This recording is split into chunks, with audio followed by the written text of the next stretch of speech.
Assalamualaikum warahmatullahi wabarakatuh. Kali ini kita bahas mengenai naskah akademik dalam penyusunan rancangan undang-undang dan rancangan perda, bahwa tidak boleh suatu peraturan itu lahir tanpa ada asal-usul kajiannya. Maka dalam amanat Undang-Undang Nomor 12 Tahun 2011 ya tentang pembentukan peraturan perundang-undangan, bahwa untuk RUU rancangan undang-undang dan rancangan peraturan daerah, baik peraturan daerah provinsi maupun peraturan daerah kabupaten kota, harus ada naskah akademiknya. Apa naskah akademik? Naskah akademik adalah naskah hasil penelitian atau pengkajian hukum dan hasil penelitian lainnya yang dapat dipertanggungjawabkan secara ilmiah mengenai pengaturan masalah tersebut dalam suatu RUU atau Raperda provinsi dan Raperda kabupaten kota sebagai solusi terhadap masalah dan kebutuhan masyarakat. Sebagaimana asas pembentukan peraturan perundang-undangan, bahwa asasnya adalah sesuai kebutuhan masyarakat. Maka apa yang terjadi di masyarakat perlu dikuatkan atau perlu pengaturan, perlu penyelesaian kepastian hukum dalam bentuk peraturan perundang-undangan. Untuk mengatur itu, maka harus ada undang-undang atau ada perda. Maka perda itu harus didasari dulu dengan kajian ilmiah, namanya naskah akademik. Mengapa peraturan lainnya tidak butuh naskah akademik? Contoh, undang-undang dasar, nggak perlu naskah akademik undang-undang dasar, karena itu konstitusi, ya. Atau peraturan pemerintah, peraturan presiden. Peraturan pemerintah dan peraturan presiden itu kan hanya penjabaran teknis lebih lanjut atau perintah dari undang-undang. Dasar hukum utamanya tetap undang-undang. Kenapa perda butuh naskah akademik? Karena perda akan menjadi dasar hukum bagi suatu keputusan-keputusan hukum yang akan diambil oleh pemerintah daerah. Tentu masing-masing daerah akan ada karakteristik sendiri-sendiri masing-masing daerah, dan itu perlu payung hukumnya, ya kan? Daerah untuk menetapkan, maka ini nanti kembali pada apa wewenang daerah.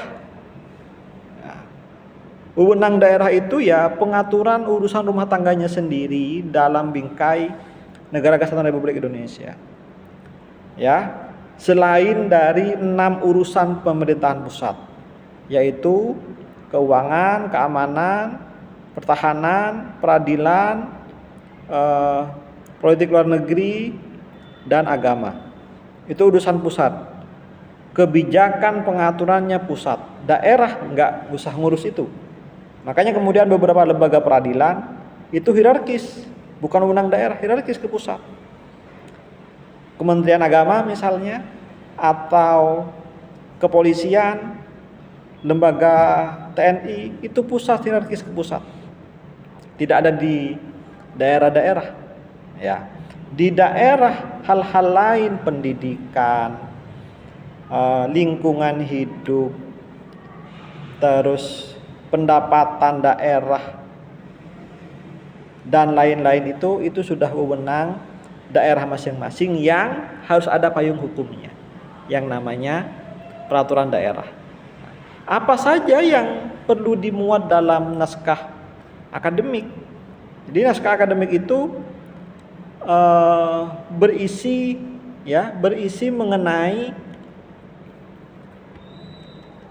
latar belakang dan tujuan penyusunan peraturan. Harus ada kerangka latar belakangnya, dasar-dasar pemikirannya, sasaran yang ingin diwujudkan, terus jangkauan arah pengaturannya kayak apa saja yang mau diatur, itu harus ada di naskah akademik. Kalau dalam Undang-Undang 12 2011 telah diatur mengenai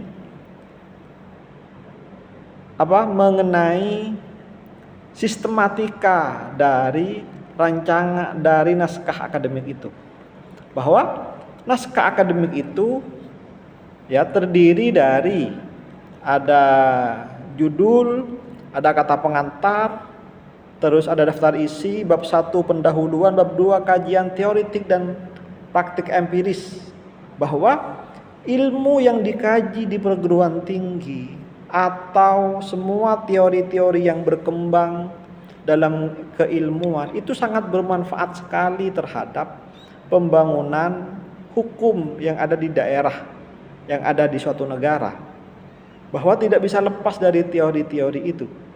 Sekalipun kita memang perancang undang-undang akan memilih teori mana yang paling relevan dengan peraturan yang akan dipakai. Semua ada teorinya. Kalau dalam teori hukum misalnya, apakah mau pakai sumber hukumnya dari kebiasaan masyarakat, atau teorinya mau pakai bahwa hukum yang harus turun dari atas ke bawah. Nah, itu semua ada dasar hukumnya. Tinggal pilihan apa yang akan dipakai oleh para penyusun undang-undangnya. Itu bab 2, bahwa dunia kampus, penelitian-penelitian yang terjadi di dunia akademik itu akan sangat bermanfaat sekali. Jangan bilang bahwa ilmu tidak ada gunanya secara praktis, bukan hanya dimiliki oleh secara personal pemilik ilmunya, tidak, bahwa itu nanti akan dimanfaatkan oleh masyarakat, oleh stakeholder, oleh pemerintah dalam rangka menyusun peraturan-peraturan yang akan jadi dasar kebijakannya. Ya, makanya kemudian dunia kampus ruang terbuka untuk mengkaji ilmu, mengembangkan ilmu, tidak dibatasi. Karena bisa jadi nanti itu akan menjadi dasar bagi pemerintah untuk menyusun peraturan yang merujuk pada ilmu-ilmu yang telah selesai dikaji. Oke. Pada bab 3 ada evaluasi dan analisis peraturan perundang-undangan terkait. Maka kayak undang-undang pembentukan undang-undang ini pernah ada dalam Undang-Undang Nomor 10 2004. Harus dievaluasi nih Undang-Undang 10 2004. Apakah sudah sesuai tidak dengan kebutuhan zaman? Harus dianalisis, dievaluasi. Oh, ternyata ada kekurangan-kekurangan. Masyarakat kita sudah semakin berkembang, pengaturan kita sudah makin baik, ternyata aturan yang ada belum cukup untuk memayungi terhadap aktivitas yang dilakukan dalam pengaturan hukum. Maka ada kajian evaluasinya. Loh, ini yang harus diubah. Nanti pilihannya saat akan menyusun rancangan, apakah mengubah atau mengganti. Itu pilihannya, terserah. Kalau mengubah hanya bagian-bagian saja yang diubah. Kalau mengganti secara keseluruhan disusun baru. Tapi harus ada analisis evaluasinya. Ada analisisnya peraturan-peraturan terkait. Ya, tentu peraturan yang setingkat, undang-undang levelnya undang-undang, perda yang satu dengan perda yang lain di lingkup yang sama. Analisisnya dengan aturan yang di atasnya kayak apa. Kalau di atasnya sudah diperbaiki, direvisi, tentu peraturan-peraturan di bawahnya juga harus menyesuaikan dengan aturan yang di atasnya. Bab keempat dari naskah akademik itu landasan filosofis, sosiologis, dan yuridis. Kalau teman-teman baca suatu peraturan, ada konsideran di atasnya, menimbang, ya, itu memuat alasan filosofis dan sosiologis. Apa pertimbangan dasar landasannya? Oh, bahwa peraturan sudah tidak sesuai dengan kebutuhan masyarakat lagi. Oke ya, bahwa dalam rangka menciptakan kepastian hukum, dalam rangka memberikan perlindungan kepada masyarakat, itu landasan filosofis namanya. Secara sosiologis, bahwa kebutuhan akan hukum di tengah-tengah masyarakat semakin berkembang dan semakin dinamis, maka perlu pengaturan lebih lanjut. Nah, itu sosiologis. Ada mengingat Mengingat Undang-Undang Dasar, Undang-Undang, TAP MPR itu namanya landasan yuridis. Secara normatif, kira-kira apakah ada dasar hukum yang memayungi di atasnya sehingga perlu ada pengaturan lebih lanjut dalam bentuk rancangan undang-undang atau rancangan peraturan daerah. Pada bab kelima baru diatur tentang jangkauan arah pengaturan ruang lingkup muatan materi. Lah, dalam bab 4 itu apa saja yang akan diatur? Ya. Jadi akan mengatur tentang apa?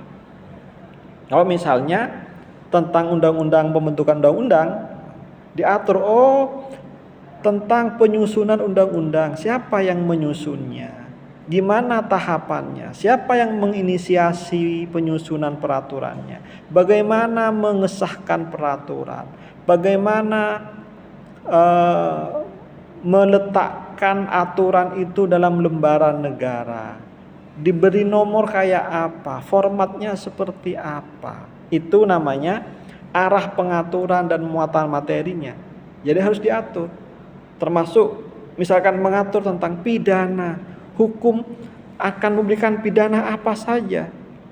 Kayak misalkan apakah ini akan dipenjara, apakah dihukum mati, apakah dikurung, apakah dikenakan denda.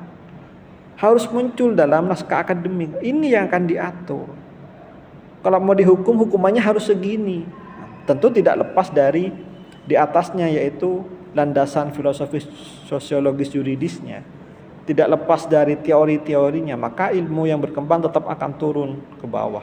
Baru pada bagian berikutnya akan ada penutup ya. Lah, itu isi naskah akademik dalam setiap peraturan perundang-undangan, yaitu khusus pada RUU dan rancangan perda, baik provinsi, kabupaten atau kota.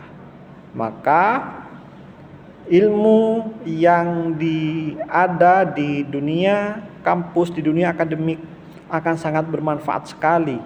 Tidak hanya ilmu hukum, ilmu apapun, karena hukum itu hanya wadahnya saja. Muatannya bisa tentang apa saja. Bisa tentang ekonomi, bisa tentang lingkungan, bisa tentang segala hal. Ya, sumber daya manusia, kebijakan. Jadi hanya wadahnya pada hukum, isinya, materinya tergantung pada kehendak pembuatnya akan mengatur seperti apa. Oke, jadi naskah akademik harus disusun dengan baik, melibatkan orang-orang yang tepat untuk menyusun suatu rancangan peraturan perundang-undangan. Semoga bermanfaat.